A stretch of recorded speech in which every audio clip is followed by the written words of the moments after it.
I just want to go to Gary Kaltbaum on that. And Gary, as Connell was speaking about this, I harken back to the days of Richard Nixon and his wage and price controls. We know that didn't really work out. And again, it comes with the best of intentions to sort of put people out of their price misery here. But sometimes you're just stalling an even worse problem. I don't know how this goes in Britain. As Connell said, we're seeing how it's going to be playing out in the European Union, a separate but similar story. I just wonder if it were to come here. What are your thoughts? Look, it's all bad news when all is said and done. You know, the prime minister is looking for a 2,500-pound cap per year.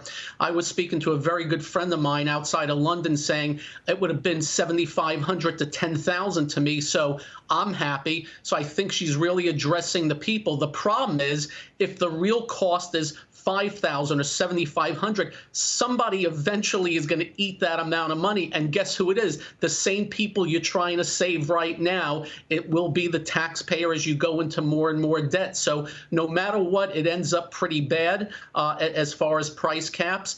The big issues that they have to address is the Russia situation. And they also have to address the fact that all the homes in the UK are pretty much natural gas, when in Europe, not as bad because there's nuclear there. There's electricity as well as renewables. So this is going to be long-term to be addressed going forward. But right now, it's a tough go. And I get the politics of it. You're there for your people, and the people are really suffering over there right now. Small business, big time also. She's dancing a very, tightrope, right? I mean, she's got to do something that will help her people. She's avoiding the windfall profit tax that some of the Europeans want for energy companies.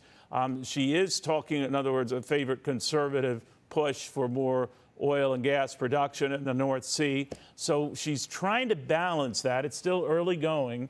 Maybe this tragedy with the Queen gives her some political cover to get this going. But where do you think this goes? And could we see anything like that here?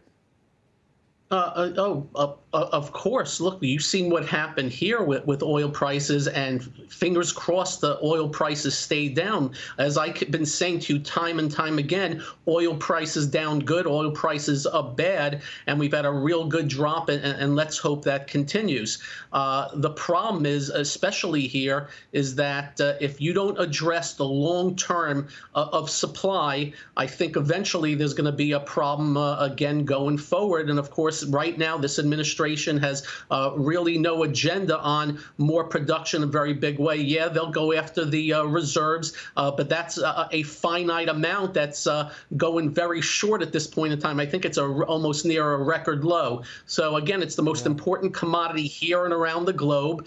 And if it spikes again, spikes higher, the cost of everything goes up, and it's the thing that really does kill the economies both here and around the globe, and must be watched and addressed on a daily basis. And to your point, we don't have anything near the problem that Europe and specifically England has. I mean, our natural gas, indeed our oil prices quoted here, are still at or around January lows. That notwithstanding, I mean, what is driving the markets today? This is the third day in a row in advance. I'm also kind of intrigued to see that we could be interrupting 3 down weeks in a row. Or is this a head fake? The reason why we're up is because you just said it, 3 down weeks in a row. In 14 trading days, the Dow, the S&P was down 10%, NASDAQ 12%. So somewhere along the line, you get relief. But there usually is a cause and effect. And oil prices broke a 7-month low on Wednesday. And that's when the market stopped going down. I think that's big time stuff.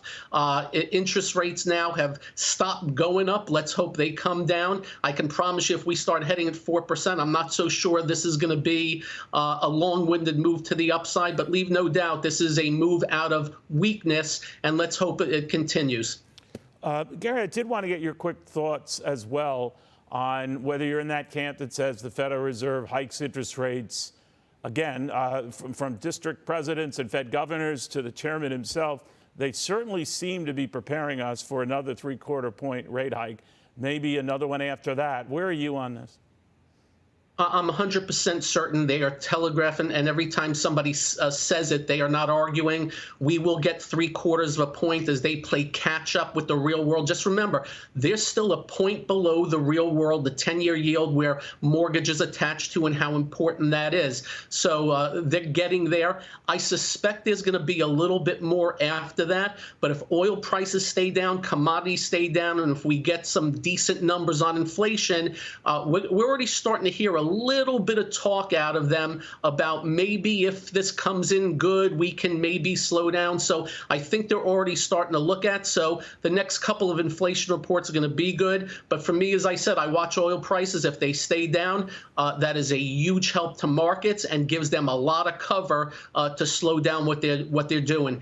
If they get crazy and go too far, then there's going to be big trouble. And that's my big worry, because they went too far with the money printing. I'm worried about they're trying to save a legacy now. If they start heading towards 4 and 5 Fed funds rates, I think Mr. Hassett said that to you yesterday. If they go 5%, I think you see the S&P down at 3250. So let's hope they don't get there. Yeah, we're closing in on it, though, my friend. We certainly seem to be closing in on it. Always good seeing you, Gary. Thank you very, very much. Gary Kaltbaum, again, as we take a break here.